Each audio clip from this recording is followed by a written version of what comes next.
Hello guys, nandito ulit tayo sa Mahiwagang Gubat at meron nga tayong iba-vlog at ito ay yung mahiwagang puno na nandito tayo sa loob ng Eden o nasa loob ng sinasabing Enchanted Garden ayan. So ito yung mahiwagang puno na sinasabi ko. Kasi kanina pa tayo nagbe-vlog dito, hindi natin nakukunan yung yung sinasabi kong mahiwagang puno. Ayan. So kailangan lang siguro paandarin natin yung flashlight natin.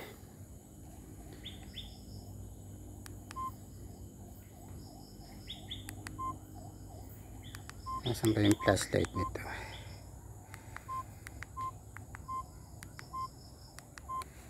Ayan. So ito yung flashlight ng cellphone natin. Mahina siya. So ito yung mahiwagang, nandito tayo sa loob ng mahiwagang gubat. At ito naman yung mahiwagang puno. Kasi yung kinuha natin kanina hindi nakuha siguro may something dito. Ayan. So guys, horizontal yung pagkakakuha natin or vertical ba yun, kasi ito yung pang flashlight natin, medyo madilim. Ayan. So guys, ito yung sinasabi kong portal ng Eden. Ayan, para makuha na natin so nag-delete tayo ng mga storage space dun sa natin, kasi hindi tayo makakuha ng video. Kasi may mga iba pa tayong video dun, sana natin sa Facebook, dinidelete natin kasi hindi tayo nakakakuha ng magagandang video. Ayan guys, so siguro abot lamang ito ng 10 or 15 minutes, kasi nandito tayo sa loob ng gubat. May nararamdaman akong kakaiba, and dala ko rin yung ating mahiwagang salangkay, yung parang bakal sa gitna. Ayan, so hawakan lamang natin yung puno para mapil natin kung mabubuksan natin yung portal. So nandito ulit tayo kasi para sa ating vlog sa YouTube so parang hinihigop ako dito, hindi ko maintindihan at gumagabi na rin guys, kasi nga kanina nagkuha tayo ng video, saka parang nililigaw tayo dito sa gubat. So hanggang 10 minutes lang tayo kasi ayan, may naramdaman tayong kakaiba. At kinakapos tayo ng paghinga dito sa loob.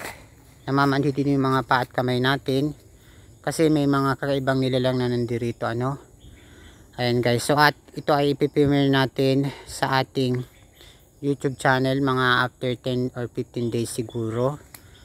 Ayan. So walang ibang tao dito kundi tayo lamang. So ipo-focus natin yung kapaligiran natin. So dala natin yung bisikleta natin So mag-iikot-ikot lamang tayo kasi dumidilim na.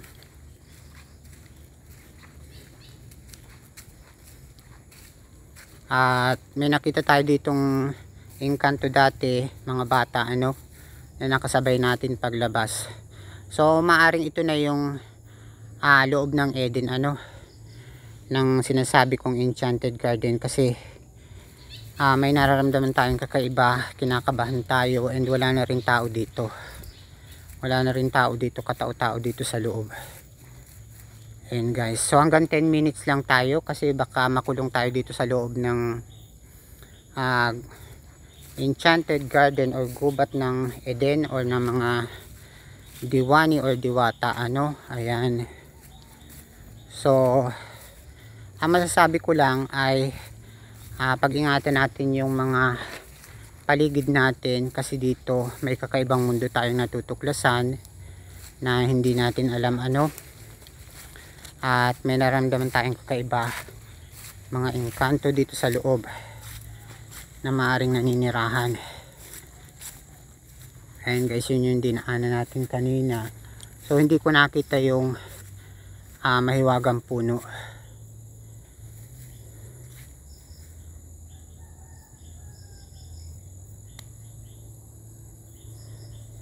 So naka 5 minutes na tayo.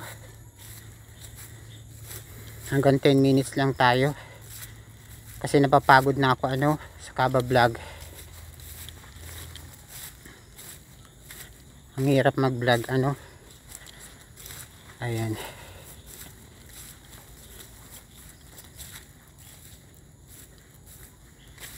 So yung kinuha pa natin hindi na pa pumasok yung kanina. Hindi siya pumasok. So andito yung bisikleta natin dito naman yung gamit natin, so mag-iikot-ikot lang tayo. So yun sinasabi ko, na napakalaking puno. Sa personal, malaki siya. Napakalaki ng puno. Ayan. So nandito ulit tayo sa mahiwagang gubat. Basta ang ibablog lang natin ay yung puno, kasi yun ang importante. Ito yung gubat na pinuntahan natin dati Ayan guys. So nandito ulit tayo. Yun yung dinaanan natin. So mga 10 minutes lang tayo kasi magba-vibes lang tayo dito sa paligid. Kasi lalabas na rin tayo. So tingnan nyo naman guys, wala nang katao-tao dito.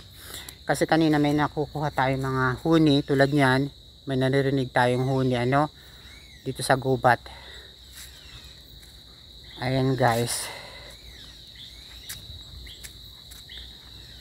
So ito yung sinasabi ko na parang hinihigop tayo dito, na para bang hinihigop tayo dito sa kakaibang mundo na hindi natin maintindihan.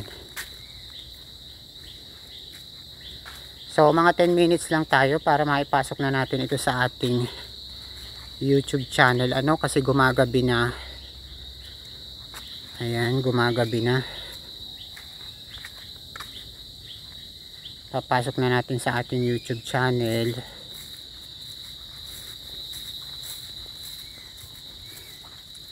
Kukunin lang ulit natin yung paligid dito. At ito nga yung ating mahiwagang salangkay. Dala-dala natin. Kung kaya't naniniwala ako, nakita ko yung mahiwagang lagusan Ayan, puro gubat siya. Focus natin yung paligid uli. Baka mawala tayo dito sa loob.